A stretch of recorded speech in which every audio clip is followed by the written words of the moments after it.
feel bad that we couldn't promote the show. I mean, it's what show? Joe's Pub? The show, yeah. Oh, don't worry about it. Well, I want over. I want to start by making people feel bad that they missed it. We can make people feel bad in other ways. Okay. I mean, that's is that liberating to do, just to have it like I did a thing and now it's in the ether and it's gone forever? Yeah, it's nice. It's disposable. It's a lot of work for something disposable. It's like the sand paintings that the Buddhists do. Yeah. Is that what that is? Floor with the That's what theater is. Yeah. And sometimes you are lucky enough to have somebody make it into something else, which is like a concert film. And there's some beautiful concert films like Stop Making Sense and Liza with a Z. Bob Fosse directed it, so every shot corresponds to his choreography, and it's just brilliant. But yeah, like theater isn't necessarily meant to be documented in a traditional kind of way, unless you're doing something different with it, like those guys. Well, this is like, I don't know. This seems to be the thing that comedians do now is, I'm going to go out and I'm going to work on an hour of comedy, and then I'm going to create some sort of definitive document that will be around forever. That would be wise of me and also intelligent. Yeah, if I were to have, say, taped it and then put it out for, say, a fee, then that probably would have been smarter. But what I do is also not the same thing as what stand-ups do. Okay, tell me. I mean, again, let's make people feel bad that Terrible. they weren't there and that they missed a cabaret show.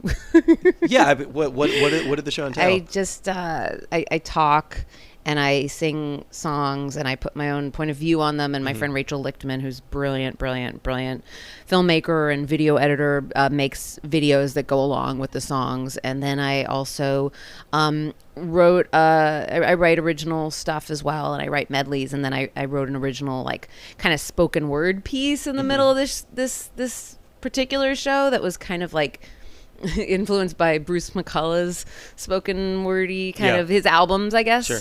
I don't really know what the form is called. Some people said to me like comedy with guitar in background. Comedy with guitar. In my case, it was piano.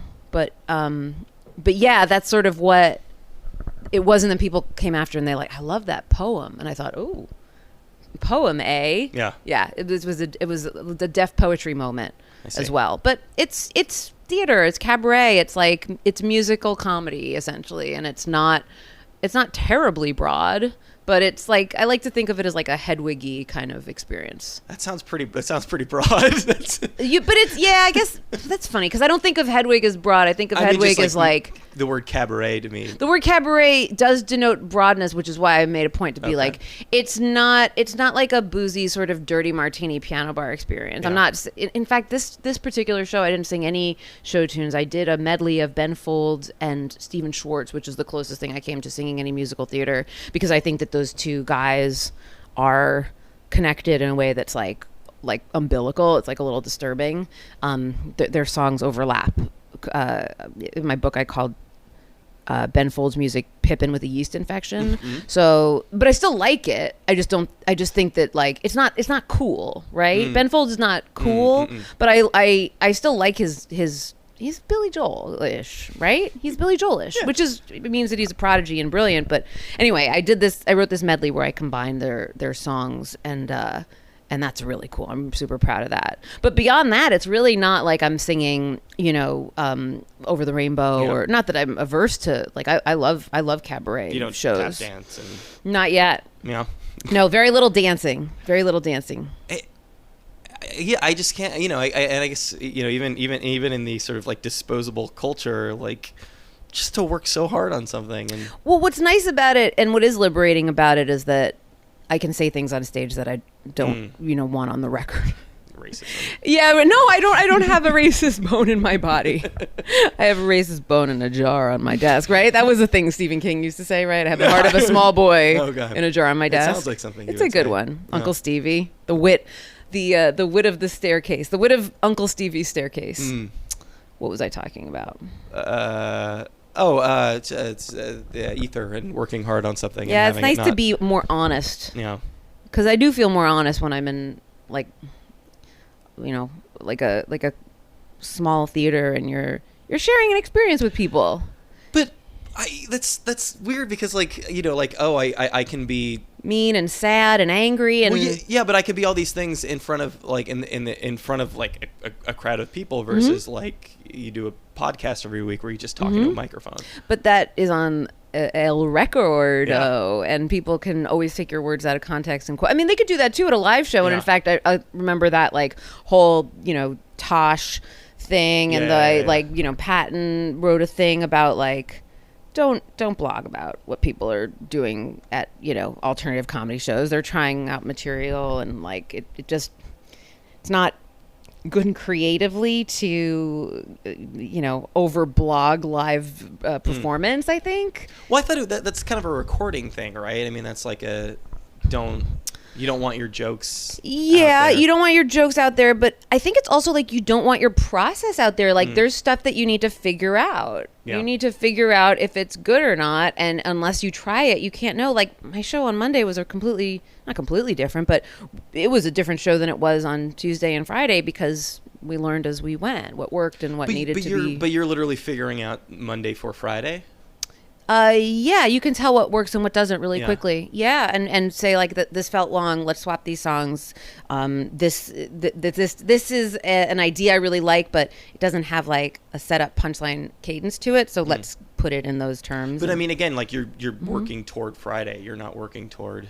Well, I was working toward the destination of having like a completed piece when I started it on Monday. But you always have to approach live theater with a certain amount of flexibility. That, unfortunately, is the reason why people go through a million readings for plays that they wrote. Well, that's also just a way to dick people around in theater because there's a lot of dicking of one around in theater because it's not the most financially advantageous model, I imagine. Like there's people who donate to theater are called angels, which is never good if you're like evoking, miracles and spirituality. Yeah. In a relatively reason-based, platform like making money. This angel. Oh, I thought you meant like theater, but no theater. So the people who give money to like the people who are go on stage at the Tonys when A Gentleman's Guide to Love and Murder wins Best Musical there's just like this pack of people because they all gave money and they're all producers. So Ethel Moskowitz is an angel. Yeah. That's and now she's dead, so she's technically an angel. Hopefully. Yeah, exactly. But I do think there's some more freedom with live theater. Yeah. Yeah, don't you or no? Yeah, I don't see a lot of I know, which is right. I'm like in New York, I just don't. But you like live comedy performance? Yeah, I'll you go like to a rock stand show. up or rock show? Okay. I'll go to a stand up show. I just don't see. I don't know what it. Yeah. I don't know what it is. It's hard for me to. Well, you know what's tough about seeing plays? I find. Yeah. The first line of every play, in my opinion, should be, "You're watching a play," because there is such a. You really have to cut across a lot of like, oh yeah, you're sitting down, the lights come up, and it's always like someone being like, it's this and it's that, and any minute now. Like there's just always some line where you're like, I'm so squidgy, and I just have to get around the fact that I'm like sitting in a theater watching people on stage. Yes, I mean, it's even super. That is, it's weird. Yeah. It's weird, but at the same time, like you would sit across from a dinner table with somebody really fascinating, and they would tell you a story, and you'd be, hopefully enraptured, and that's the similar idea. Yeah, well, so yes and no. I mean, that's more like stand up, or that's more like stand up is theater. I hate to like blow your mind, but yeah. No, you're making me rethink everything about my life. Everything you should. I don't know. I guess it's different. It feels different. Somebody literally telling a story versus watching actors act in a thing. No, you're right. And I don't think what I did is traditional theater. And that way I think it's way closer to what you see, which is live rock music and stand up. But I don't know. There's like, and I get what you mean about like the artifice of theater being unsettling. Have you ever seen any plays that you liked? Oh, I've been to, True West. Have you seen True West? No. Okay. Sounds good though. It was all right. What is I saw it with Philip Seymour Hoffman, who's dead now, but he was in it with John C. Reilly, and the two of them switched roles every night. Remember that production? And it was really cool. Yeah. No, that's the one thing that makes me want to go see live theaters. I want to go see an actor that I like in things stand on stage and do something. Do you ever read plays? Mm-mm. That might be a good step. I can't do that either. Why? I don't know. Can you read screenplays? No, it's hard for me to read dialogue. Why? I don't know. I don't know what it is. It just, I can't. You can't hear two voices in your head and sort of like maintain the viewer experience while you're reading. It's just not I guess it's just not a very pleasurable experience for me. You don't like reading dialogue on the page. Dialogue and stage direction. Mm-hmm. And I would just rather read prose. Sure. No, I don't judge you. I'm just curious. No, I don't see a ton of plays either. I love musicals, though. Yeah. This is interesting. Do you think, your favorite movie musicals, are they directed by people who direct a lot of movie musicals?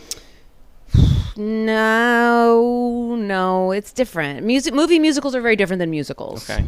That you would see on stage. It's just a different art form. It's like saying what's the difference between like a painting and an illustration. Yeah. It's just different. Yeah. Okay. There are people who there's a reason why Frank Oz made Little Shop. Like it's like the Muppet movie. Mm-hmm. Like it's a very different kind of it's almost like it's the same pace as like the Electric Company. It's got a very specific but that's I think that's a case, and maybe it's because he directed it and the people who were in it that I think divorced of those songs, it would still be an entertaining comedy movie. You think so? I do. Interesting. I'm one of the few people who likes Robert Altman's Popeye. Oh, you like Popeye? Yeah, that's interesting. I do actually like this. That's song. a great Harry Nilsson movie songs. musical. Harry Nilsson's fucking brilliant. Harry Nilsson and Paul Williams. Those are songs that I would listen to. I would actually listen to. Very odd blondes of the 70s, Harry Nilsson, Paul Williams. Do you think cocaine made their hair blonder? Harry Nilsson wasn't that blonde. He wasn't Paul Williams blonde. Yeah, but he was also he had that sort of style that Brian Wilson kind of do I have to get out of this robe style? Oh yeah. He was an alcoholic, and he sang. He blew his vocal cords out. There was blood on the mic, right? Yeah. That's not fun. Yeah. So you're in New York. Yes. You live in New York City. If you call it living. It's pretty good. I don't know. This is pretty. I lived in this apartment forever. Yeah. I've lived here since 2000. It's a super interesting building because it's it's a nice apartment. It's a nice exterior. It's a nice lobby. It's a nice apartment. Mm-hmm. The halls look like a hotel. I know the halls are weird. I know, and I have these neighbors now that they have dogs, and I love dogs, but my next door neighbor's dog is really loud, and the other dog I have no issues with the other dog and the other neighbor for that matter, but they play with their dogs in the hallway during the day. There's fetch and there's a lot of... There's a dog park, I know. 3 blocks that way. And there's also a courtyard outside of this building. Why would you do that?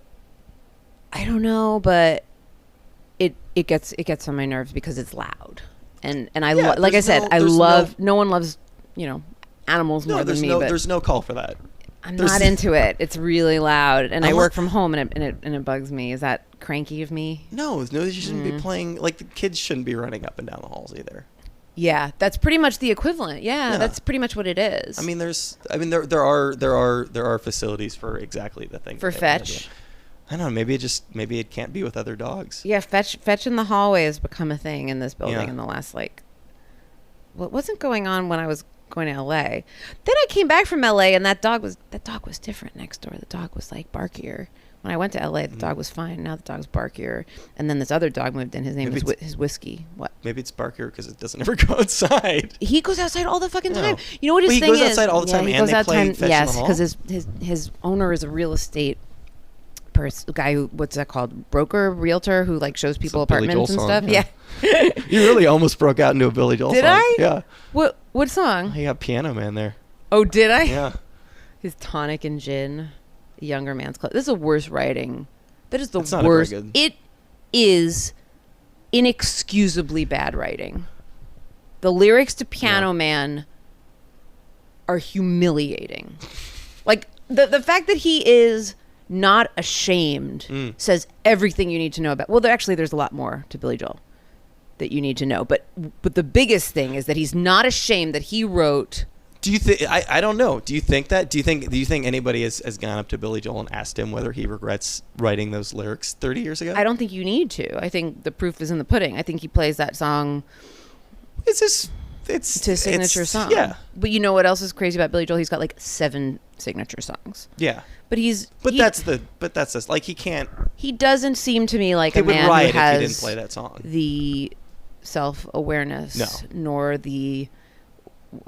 He's packed with hubris. Like he thinks that he's a good writer, and he's an incredible, like, what is that? He's got like the melody mind. Mm-hmm. It's like Elton John and Bernie Taupin, or Tim Brian Rice Wilson. and Andrew Lloyd Webber, Brian Wilson And everybody else. Yeah. I was gonna say Mike Love, but that's okay. Oh, I'm so glad you mentioned Mike Love. Oh yeah, you want to talk about Mike Love? Well, he's human garbage, right? Like he's like the most hated man in rock and roll. Is there anyone worse than Mike Love? Billy Joel. I don't know. I'm starting to feel bad for Mike Love. No, don't you dare. That's what he wants you to feel. You're falling into his trap if you feel bad for Mike Love. Yeah. Do not feel bad for Mike Love. Okay. Mike Love is a prick, and he's got it made, and he's laughing at you while he's pissing on your car. He's doing all right. I don't know. I guess relatively of all the people who were horrible to Brian Wilson, maybe he wasn't the worst. No, maybe that's the nicest thing I could say about Mike Love. Who was the worst to Brian Wilson is God. I mean, if we're really gonna like put it in those terms. Yeah. But Mike Love made fun of my friend Alex's friend when they were like, I don't know, 12, and they went to see the Beach Boys, and they were in the front row, and like his friend brought in a slice of pizza, and like Mike Love was like making fun of him for the like bringing in pizza. It's the weirdest he was like really mean to this little kid, 12-year-old. Okay, that makes me thank you for that. Because I really like. I was starting to feel bad for him because people are ganging up on. No, people have justifiably. Also, like in rock and roll, you have to be a really horrible person for most people to not like you, because a lot of being terrible is considered charming or cute. I mean, you legitimately think that Mike Love is the worst? He's a bad person. He is a bad man. There are a lot of bad people in rock and roll. Who else is bad? All those idiots in like Skid Row and Motley Crue and those guys. I never like. People told me read that book. It's funny, and I said no. I don't want to read that book. I don't think their escapades were funny.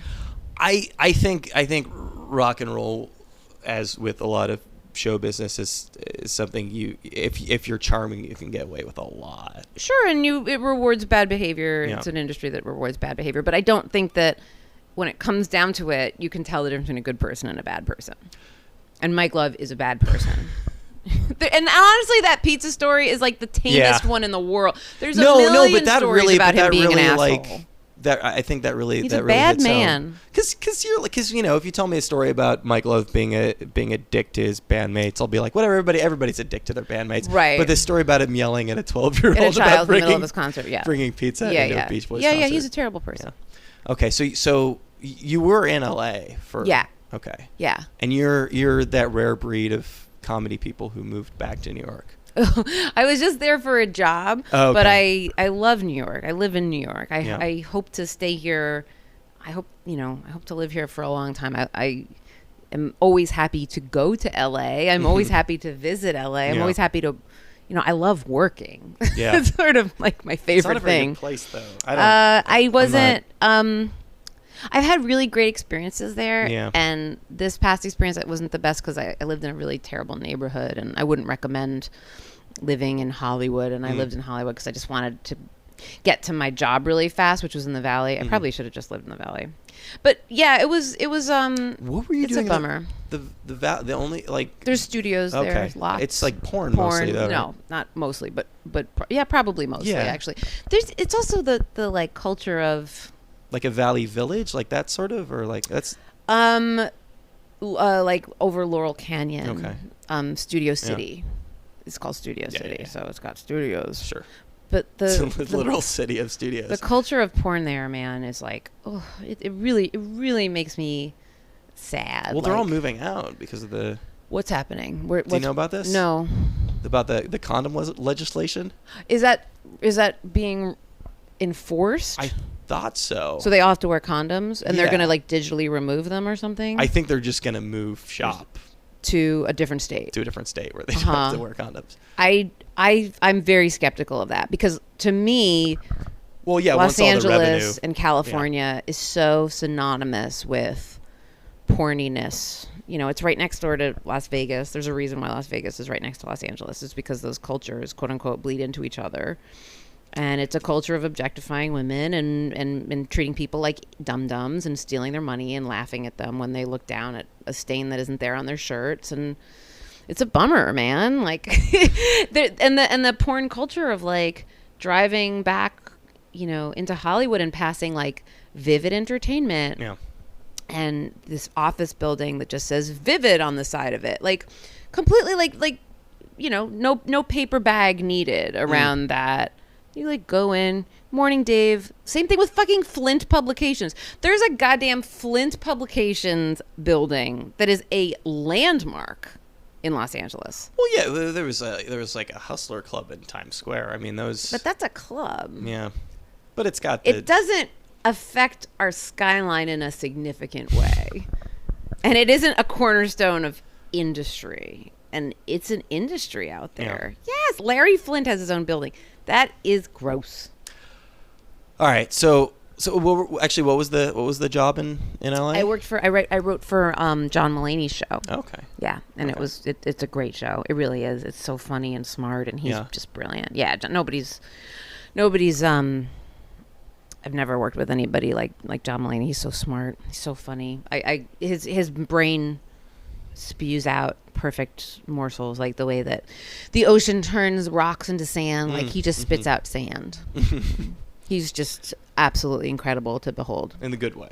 He's yeah. He's really brilliant. But you moved back to New York, which again, like, you know, it's like I'm obviously not the first person to say this, but there's been this mass exodus of comedy people. Everybody's moving to LA, and it seems like if you really want to be serious, whatever that means, about, you know, being in comedy professionally, you move to LA and stay in LA. Well, I'm as serious as a heart attack. Yeah. And I also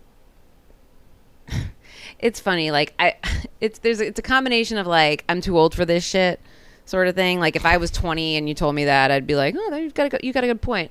But at this point it's like I love what I do. I love working. I love living in New York. I consider myself someone who does a lot of different things, even though I'm in comedy, and I hope I can make that work from where I am, because I think New York informs me as a writer and as a creator more than any other place, because you're surrounded by people that are really interesting and really smart and come to the city for different reasons besides wanting to be famous and wanting to be in show business. But you don't say like, you know, I'm not 20 anymore from the standpoint of like you're not ambitious anymore. I mean, clearly. No, it's like I'm not starting out. Okay. It's not like I'm, you know, well, I guess I'll try it on the West Coast. Seems to be like where the opportunities are. Maybe I'll take an improv class. Like I'm not taking suggestions anymore. You know what I mean? Like I'm taking work, and if there's work, then I'll go out and I'll chase the work. I'm happy to do that. Oh yeah, completely. But I don't you know, I don't have the attitude of someone who's, you know, still just starting out, which is honestly a huge relief. Yeah, it was not to say I'm any less hungry or less ambitious, but like I'm not going to I'm just not going to betray myself for something that I want. I'm going to make... You're not going to move out there on spec. Yeah, exactly. Yeah. Well, I'll go out there, like I said. But you're not going to go out there and wait for them to come to you.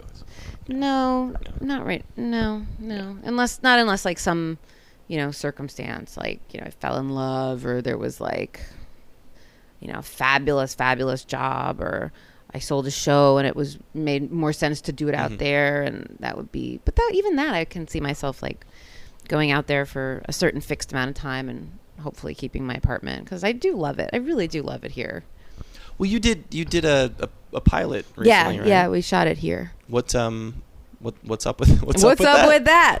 It's you know, we're waiting to hear. It's good, I think. And tell me Lorraine Newman, as much as you can tell me about it. Lorraine Newman did the reading. Andrea Martin plays my mom. Oh wow, she's so good. Oh my god. She's so talented and funny, and I like that you went from Lorraine Newman to Andrea Martin. I feel like you were just in that pocket. Look, these are all women I love. I love these gals. Andrea Martin played my mom. Billy Eichner and I play best friends who are sort of frustrated in comedy and watching all of our friends get famous, which is slightly autobiographical. And we sort of hate everything, but we love each other. And then on top of that, it's sort of, sort of like comedy of manners in a Curb Your Enthusiasm sort of way. You do things that involve making mistakes socially, and they come around and bite you in the ass, and I shouldn't have tweeted that, and that kind of thing. It's not straight up autobiographical, though. It is. No, it's not. It's definitely a weirder, denser. It's very joke dense. It has a lot of jokes in it. But it has a heart to it, and I think it's good. James Urbaniak plays my boyfriend, which I've been meaning to to do. Like, it's cool. You write something and you're just like, you snatch it. So if this has been floating around, James Urbaniak as your boyfriend has just been floating around, and I knew he was gonna be good for the character. Okay. You wanted a James Urbaniak type. I wrote it for him. I wrote the part for him. Yeah. What is that? What is it? What is a James Urbaniak type? What is? He can do anything. Yeah. He's a character actor. Well, yeah, no, like, I mean, supreme. obviously. But the thing is, he told me he was excited that he got to play, like my boyfriend instead. Because he always plays like serial killers or child diddlers or Robert Crumb. Robert Crumb or he's always like the red herring on some crime show or like pedophile and another drama or something. So he was excited not to play creep. Yeah. So I mean, you've done pilots before. This isn't. I haven't starred and written in one though. Okay. That was really special. It was really fun. Yeah, that was awesome. It was really great. It was almost like, oh wow, this is as great as anyone says. People are like, oh, when you get what you want, you'll still be unhappy. And you're like, no, this will do it. This is pretty much a fix. But isn't it kind of like the live theater scenario? I mean, it's a little different because the live theater thing is going to end. But I was talking to somebody about this recently, where you have to put everything you have into it, but also be willing to. Oh, to just accept, no thanks. Yeah, I mean. Yeah, totally. That's show business in general. Yeah. Yeah, and you should be putting everything into it. Otherwise, what's the point? Otherwise, just get a day job and and be like, oh, this is reasonably creative. No, you have to put everything on the tape, like Hard 8, right? Yeah. Gambling metaphor. You got to put it all on the table. Yeah. Yeah. But I hope it gets picked up. I really want to write more episodes of it. I think that's a very kind of sweet reason why I want it to get picked up. Yeah. Yeah, I just want to make more. I want to make more. I want to make more of the things. Yeah. Yeah. I love the pilot, and I love this show, and I hope we get to make more. But you've done lots of web things. I mean, this be a web thing? I do. No, it's a TV show. God damn it! It's a half an hour TV show. The line is blurring between the two. No, it's not. You can still. Well, no, not really. I mean, I think maybe you're right. You work on the internet, and I just go on the internet to look at cat videos. And I just think that any of these things could have a life on the internet. That's all I'm saying. If we are paid to produce a product that is in line with the budget that you would give a TV show, and then of course we, Amazon or whatever, or Netflix. Yeah, totally. Is that what you mean, or you don't mean that? Yeah. Okay. Yeah. I mean, I get. But we're not financing it ourselves. Yeah. We are not. Yes, that is in no way. And I really hope I'm not, here a year from now being like, all right, support the Kickstarter for the Billy and Julie show. Like, honestly, that's another thing where I'm like, I'm not 20. Yeah. No.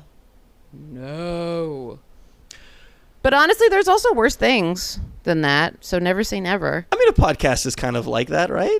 Well, podcast I do for free because it takes not a lot out of me. And the minute it does is when I'm like, I gotta start making money off of this. I make a little bit of money from tips, but it's it's a labor of love.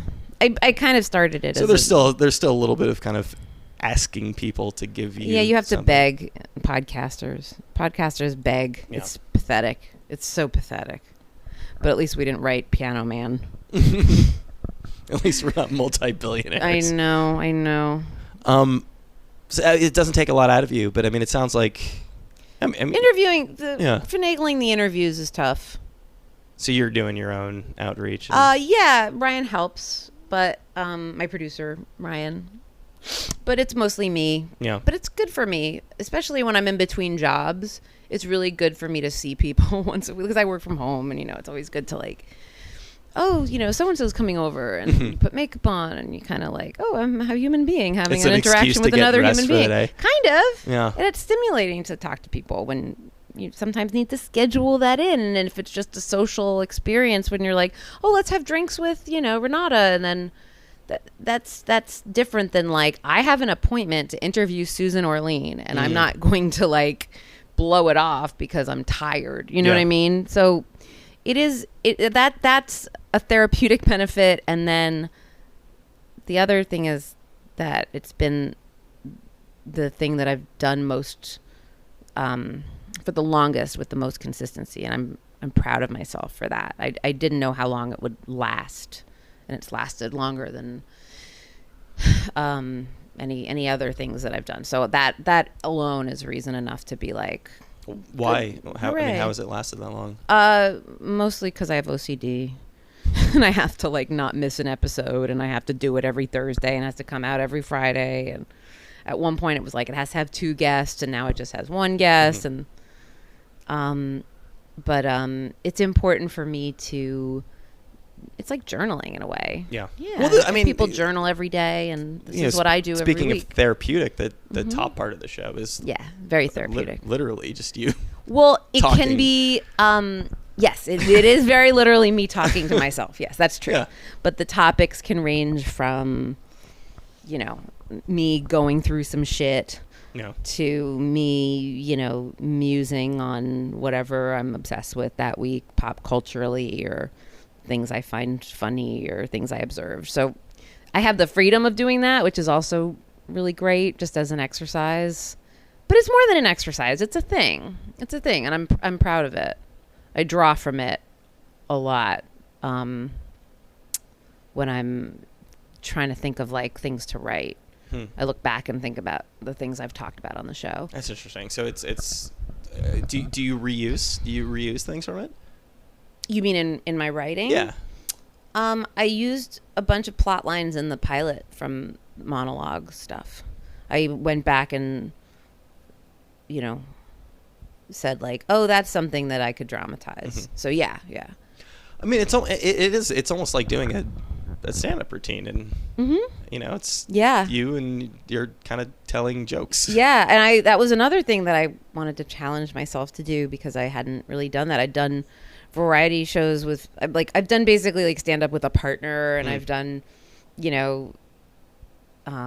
different sort of live stuff as a way of like kind of hiding the fact that I was scared of just talking and being myself. And so this is, and I know I'm still hiding because I'm like I'm not doing it as stand up necessarily, but it's it works. It's a good medium match for what I have to say right How now. Did you get around doing stand-up? I mean, that seems... I did stand-up. I didn't really, I just wasn't very good, and I didn't really stay at it. That's it. That's surprising to me because, again, I was just listening to the most recent episode on the way here, and I just feel like, as... So many stand-ups out there are again, kind of like honing the same hour, and you're coming up with completely different material every week. I mean, it seems like that would translate pretty easily. You'd think maybe there's something wrong with me. Are you a bad editor? I'm not taking the step. Am I a bad editor? Yeah. Are you bad at like really sort of editing down and choosing the material? Maybe. I think I also, you know what it is? I don't think I give myself permission to ramble. in front of an audience. Like I give myself permission to ramble when I'm alone and it's a safe space. And same thing with writing. Like I'm an audience of one. So there's a safety to like, if I'm going for something and there isn't, the instant feedback of a laugh, it's not the end of the world.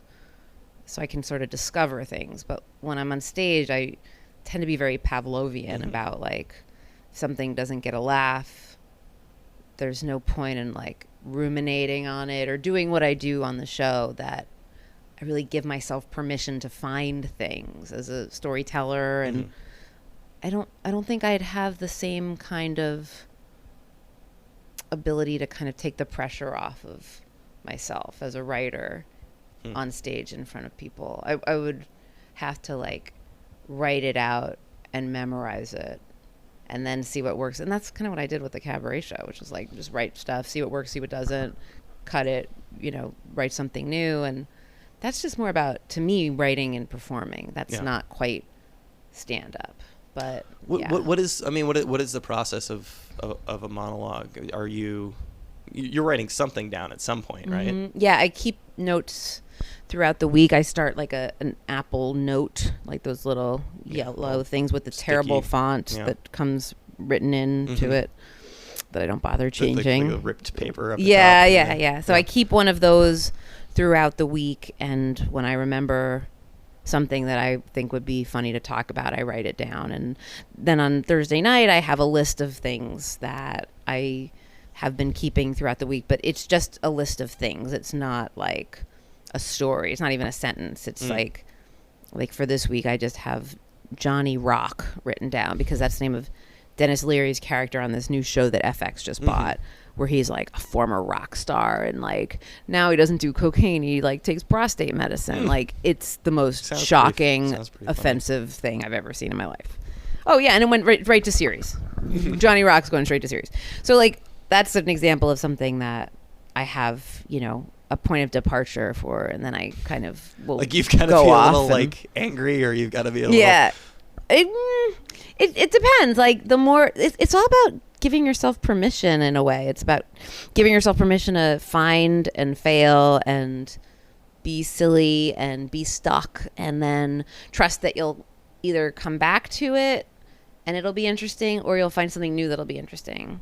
It's almost like it's more social to me. It's really like a one-sided conversation at a party more than because I do socially tend to either like I put a lot of pressure on myself to entertain people that I talk to, which is exhausting. Awkward silences are I can't. I still can't. I'm trying to get better at it. I'm trying to get better but I too. Can't.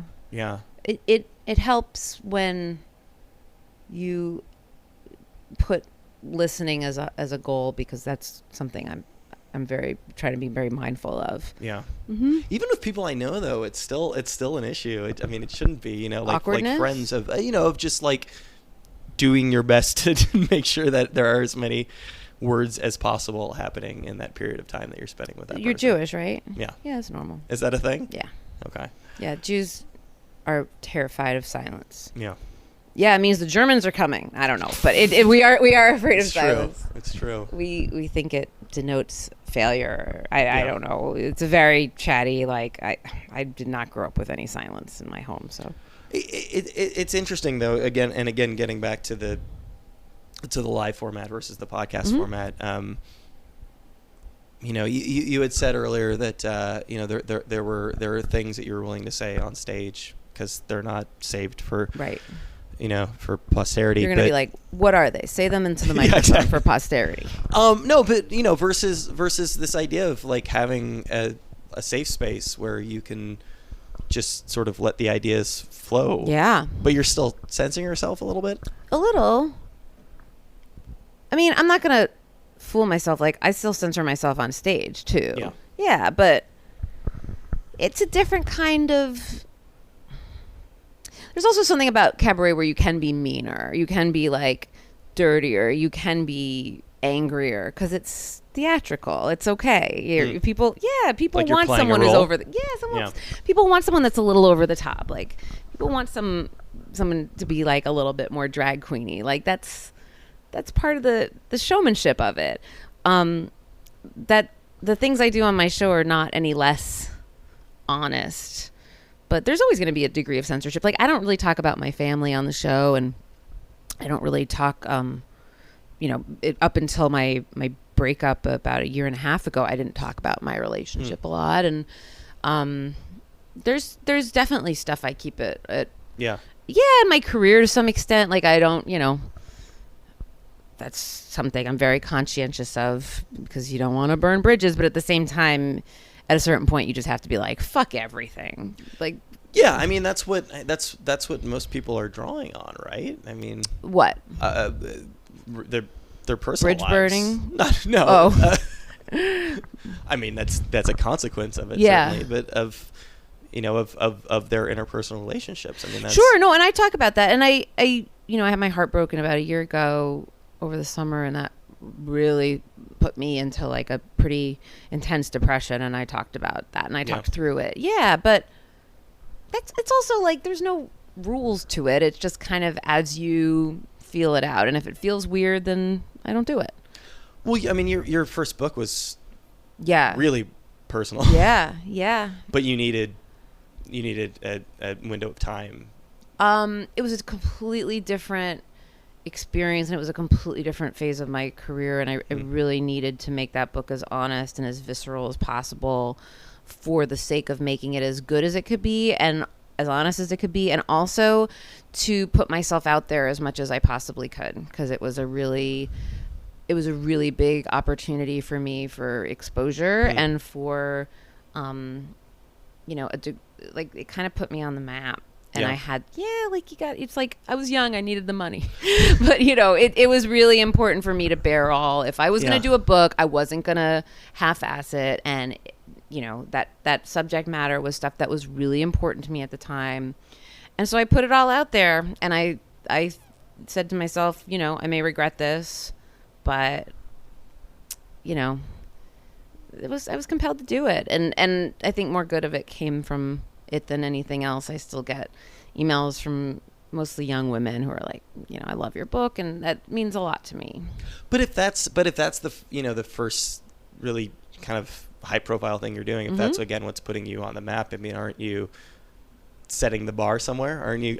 Isn't there an expectation that you're going to be the confessional, overly honest comedian? I don't know. I think people do expect me to be honest. Confessional, I don't know. I haven't experienced a lot of, I don't really have experience with that kind of expectation where people are like, who are you dating? Spill it. It's not like that. It's funny because my book was really about my past, not my present. So there's not, I think I also offer people like a fair amount of transparency so that they do feel satisfied with my personal, with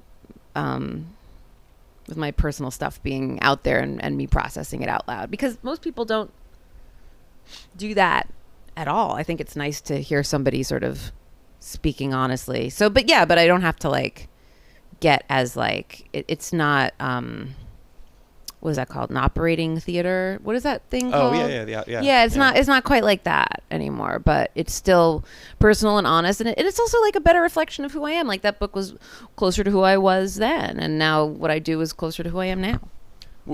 Did you burn bridges from that book? I mean, I'm sure I did. Yeah. I mean, I haven't heard from anyone I wrote about. There's a couple people I regret writing about. But I very well may have, but I don't know. You wrote a YA book too. Yes, I did. How did that happen? Well, someone paid me to do it, and I did it. I know, that was a terrible question. No, but I had a thing that was published in the New York Times in the Modern Love column that how sort are of got books me. made? I'm sorry. How are books made? No, it's okay. They give you an advance, and then you don't sell enough. Oh no, to I want to know make how paper royalties, is. How but they you make get to paper keep the advance. Yeah. Trees. No, there was I had this Modern Love column, and that exposure was really important for the book to exist. And around the time that it came out, my literary agent, fielded inquiries from people that, one editor said, like, is Julie interested in YA? And And I said, oh, that's an interesting opportunity. And I thought about it, and I came up with something, and I went back to him, and then we sold it to somebody else. And it was, that's kind of it. But yeah. Were you actually like dipping your toes in the water with the column there? Were you expecting? I was terrified. What I was was really the column? scared.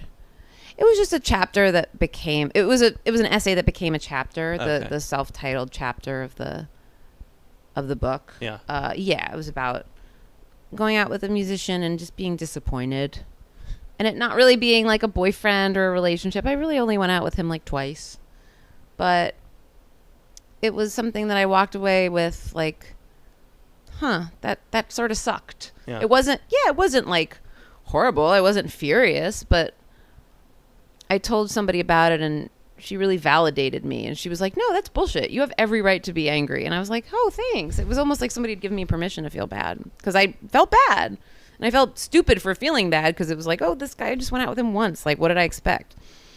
And I think sometimes that's important, to give someone permission to feel the way they feel, or validate, like, no, I can understand why you feel that way. That really fucking sucks. I just read a study about depression recently, about how it's much better to sort of commiserate than it is to tell people that it's going to get better. Yeah. Which I think spot on. Counterintuitive to everything that Jewish people are raised with. Yes.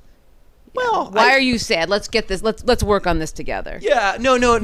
But versus like, oh, it's going to get better, which I don't think is a Jewish thing. Yeah. It's condescending. It's like, fuck you. Yeah. Yeah. Somebody tells you it's going to get better. You're like, you're not listening. Yeah. Yeah, you really have to hear somebody, and you really have to, that's why I say like listening. And so I think when I wrote that, it was, I remember writing it out and being like, oh, this is good. And I think part of me saying this is good was my thinking about a reader having the same experience that I had talking to a girlfriend, and her saying, no, that really sucks. You have every right to be mad. And then it, was published, and I got a lot of attention, and Gawker was like, who's the person that Julie wrote about? And I lost, oh my God. I was at Whole Foods, and someone texted me. They're like, you got Gawkered. And That's kind of the greatest, though, no, isn't it? It was horrible. I can't even tell you, like, my heart dropped to my feet. Yes, my pulse, like, went up. I just felt like I was going to pass out. I hated it. Because I you know what it was also, is like, nobody knew me. Like, nobody knew me. Nobody thought I was cool or funny or like knew anything that I did. It was just more like, oh, this girl wrote this thing. Oh, I see. Okay. What are her goals? Is she like, is she just like a whore that wants to get back at someone? Is she like a sour grapes person? Is she like, who the fuck is she? And I don't know if my essay was enough to put me in the good graces of like people who read it, but Gawker seemed to be pretty nice about it. And then David Rakoff said, I really liked your piece in the Sunday Times, and I thought you were really gracious to the guy you wrote about. And I was like, really? And David saying that was a really big deal. Yeah. Yeah. And whether or not I believed him, because I will always feel guilty about, just the act of writing about it? Yes. And I do. I feel guilt, but I also feel guilty about everything. I feel guilty about waking up today at 8 instead of 6. Like I just live with a certain amount of guilt. I get that. Yeah. So that was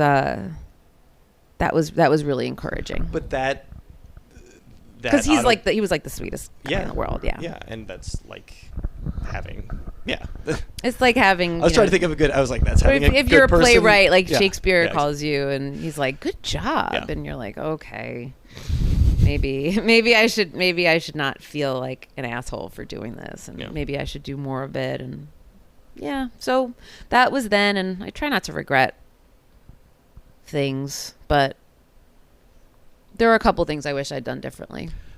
But that autobiographical piece becomes a chapter in the fictional book? It's not fictional. That was not the YA book. That was that became... I think we crossed wires there for a second. No. I'm sorry. No, that became a chapter in my memoir. I see. So how does how does a YA book get made? I don't know, Brian. You don't know? You got to Google it. Yeah. No, I told you. They came to my agent. My Yeah. agent set me up with a couple of editors, and I talked about an idea I had, and then I went back and... Oh, no, I came up with an idea. And then I sent it to my agent, and then he sent it around, and one woman really bit, and she was into it. She was the woman who discovered Gossip Girl, and... But they approached you about doing a YA One book, and editor you, did originally when and I it had wasn't something you had thought about up till that. No, it wasn't. Yeah. And that and my agent, I think, because YA still sells, so I think my agent was probably trying to plant a seed as well and say like, this woman is thinking, and I was like, oh, that's interesting. That never occurred to me. Met with her. She didn't love my proposal, but another editor did, and then she and I ended up working together after a couple of years of back and forth and me writing chapters. And my literary agent, I'm very fortunate to have someone who reads and listens and thinks and gives me good feedback and won't submit things that aren't good enough to submit. And so he gave me feedback on my chapters, and by the time they were ready to submit, we came up with a deal, and I got an advance, and then I wrote the book. It's that like that years of back and forth. I mean, that's the hard part. That's what, as a new freelancer is something that's hard to deal with. It's just everything takes so fucking long. I know. You can't think of it as a book. You just have to take it chapter by chapter. Yeah, don't. But is that what the podcast is bringing you, is like something that you can do every week and have a new thing that you've made? Yes, it's wonderful. It's like an artist doing a sketch, you know, like a live sketching class every Thursday night. You know, you have like a model and you put on music, and then you have like 3 hours of work, you know, because you have to do it. And it's funny, like the freelance stuff it reminds me of like people who say to me, you must have great self-discipline. I have terrible self-discipline. I either like... You wake up at 8 o'clock instead of 6. Well, yeah, exactly. My inner voice is either completely indulgent or it's just like Hitler. There's nothing in between. And I don't have good discipline. What I do have is motivation to check off things on my to-do list. And I like that. I'm more like reward oriented, and my rewards have to do with like, all right, did that feels good to me, that there's like a little pleasure release that checking that thing off the list gives me. That I wonder if that's helpful to people that are frustrated with, like, you know, there are people who are like, I can't, you know, have the internet on, and I can't work from home, and I have to, like, you know, get up at 6. It's like I all of that is just really sounds really punishing to me. Writing is hard enough. Your brain shouldn't make it harder. You know, if you can facilitate any kindness, it will make the process easier. Because making it harder doesn't make the final result better. I understand the need for structure. I mean, I totally I get that, you know, and that's been the hardest thing for me is literally moving from going into an office every day to doing this from home. And I hate moving into an office every day. That was my, what was raining one morning? Oh, horrible. Sometimes I would be like, I can't believe they want me to come in and it's raining. Are you kidding me? What kind of a joke is this? I would be so appalled. I have the exact opposite. And again, this is partially probably self-punishment, partially the fact that I've been doing it for so long, but like me walking around in the middle of the day, I feel weird about still. You know what I mean? Like that I'm not downtown, that I'm not in the office. The fact that like it's 4 o'clock and it's I'm really not... 4 o'clock and 3 o'clock are the most important times to take walks. Yeah, but I mean, just from the standpoint of like, I am not in an office. I'm still trying to figure out if I can survive, you know, like make without money having and that. To actually like literally survive like this. But I'm actually feeling a sense of guilt that I'm not working during work hours. You'll get over it. Or you can, you know, what I find to be a good substitute for structure is just curating your days and weeks as they come and saying like, oh, I don't have anything Wednesday. maybe I can have lunch with like, I don't know. It's nice to, I like the freedom of being able to collage my experience with like, I have a podcast interview, then I'm going to see my shrink, then I'm going to have drinks with my editor. That's Monday. Tuesday, I'm going to write until 5, and then at 5, I'm going to go, see my, I'm starting to see a trainer. I don't like saying that I'm going to go see my trainer. It makes me feel very uncomfortable, CrossFit? Very LA. She makes me do things that I would never put into words. They're horrible. You'd have to jump up on the thing with the crouching. There is equipment I've never seen before, heard of. It's all completely like, I'm trying to be anthropological about it. I'm like, that's wow, they really just like tie something to your waist and make you pull it like a dog. Yeah, like cattle, yeah. So that would be like another example of like, a structure, not structure, it is structure, not routine. Routine is what bothers me. You don't have a calendar with a bunch of question marks on it. Right, but routine I think is the thing that drives me crazy. And then I'll see a blank day and I'll be like, oh, hooray, I have nothing to do Tuesday. Yeah. Maybe I can get like writing done, or maybe I can like, it's just always nice to like have an open day too, because I always end up finding stuff for myself to do. At what point is it clear that you've kind of cobbled together a career for yourself? When you can make enough money to pay your rent. Yeah. Mm-hmm. What were you doing in the meantime? Everything. Yeah. Everything. Like to make rent besides what I do now that I love. Yeah, before again, before you're I'm a professional this. Yeah, writer. That I'm able to make a living writing is a huge source of pride for me. Yeah, it's huge. Sort of where my self-esteem comes from, which is why whenever I'm out of money, I feel like human garbage. Like I feel like worse than dirt. But that's also like a lot of that is just New York City having crazy rents. Yeah. But before that, oh God, you name it. Like I temped, I babysat, I taught, I was a substitute teacher. I worked in production. I worked as a receptionist. I worked as people's assistants. I did whatever, if it was like a creative industry, that was sort of what I worked toward. But,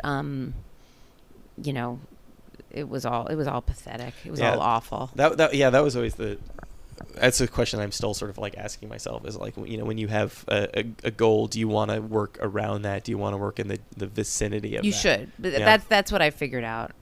I mean, unless you're sickened by not being able to do what you want to do in that world. Yeah, it's fucking horrible to like do what you want to do around you.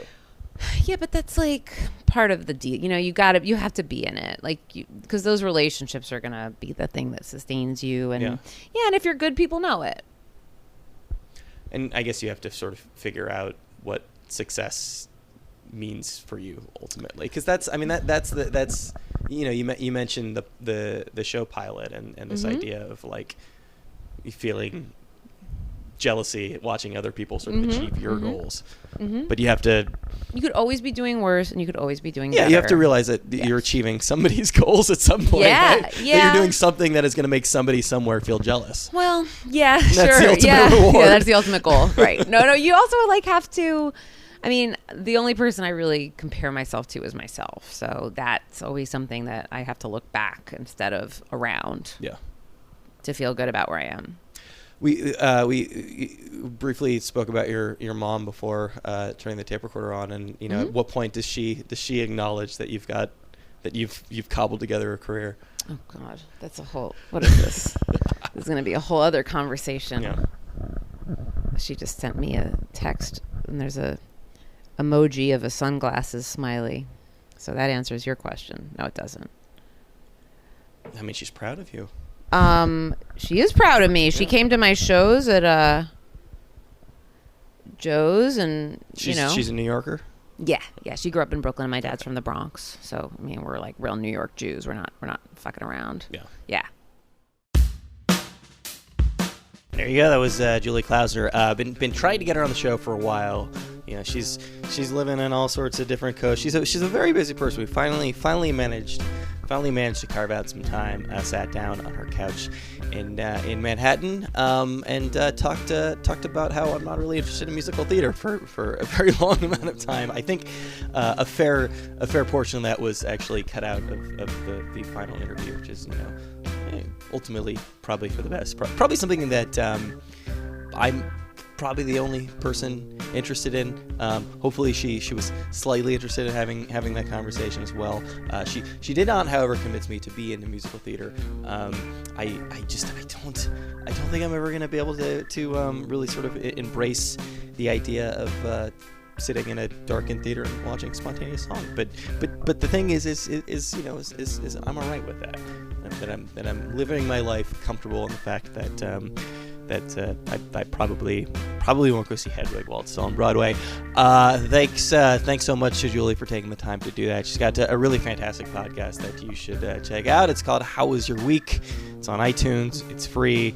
She's got a book called I Don't Care About Your Band. She's got another book called Art Girls Are Easy. And as we talked about in the conversation, she's got a pilot she's working on with her, had worked on with Billy Eichner. So, fingers crossed. Hopefully that will become a thing that we can actually watch on our television sets. So thanks so much to Julie for taking the time to do that. Thanks to Brian, as always, for editing the thing together. Thanks to Mark and everybody else at Boing Boing and the Boing Boing Podcast Network for hosting us up over there. If you like this show, there are lots of other shows that you will probably like. You can check those out over on iTunes. You can check them out on boingboing.net. Oh, and while you're on iTunes, you should take the opportunity to rate the show. It means a lot. You can also follow us on Tumblr. That's raylcast.tumblr.com. You'll get the show hours, if not days, before you'll see it up over at Boing Boing. I'm not trying to cut into Boing Boing's traffic, but I think they'll do just fine without that. You can send us an email. That one's also RIWildcast. That's RIWildcast@gmail.com. If you got any feedback or anything else, all sorts of great podcasts, all sorts of great interviews lined up. Just did another one yesterday. Kevin Seconds of 7 Seconds. If you like talking two dudes talking about hardcore music on the streets of Brooklyn, you will enjoy that very much. Lots of good shows coming up in the near future. In the meantime, we will catch you just about this time next week with another episode of RIYL.